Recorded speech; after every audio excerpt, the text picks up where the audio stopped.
This was the first time we've seen some severe storms since we saw the severe thunderstorms just a week and a half ago that did some major damage, and residents were more prepared this time around. Alexa Ashwell is live with more on how residents are getting ahead of this storm. Alexa?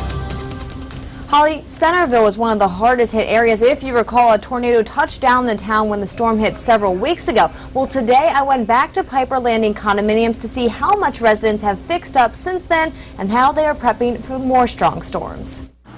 Shattered windows and dented cars. A quick look at the damages left behind at Piper Landing condominiums from the storm that hit several weeks ago. The main damage we sustained was probably cars, like ping pong. It looked like we parked outside of a driving range, basically. Andrew Shaman has done what most residents did after the storm hit. He went and got an estimate on his car damages and contacted his insurance company. Well, we've put in calls. They're trying to do sort of a mass fix-up of the whole place here, as far as screens, windows, and that kind of stuff. Andrew hasn't had his house or car repaired yet, and he says the 80 windows broken from the storm are all still boarded up throughout the complex.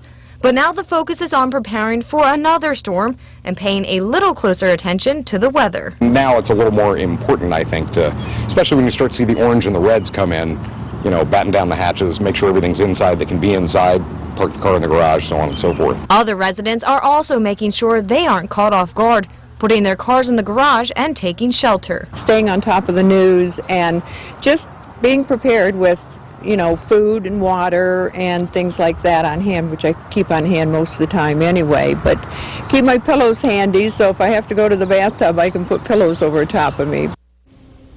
And one resident living in the complex also said many of the cars haven't been fixed because the cost to repair the damages is actually more than the worth of the car. As for the windows, because so many were broken, it will take longer to get those repaired. But with the more storms on the way, residents actually don't mind that their windows are still boarded up.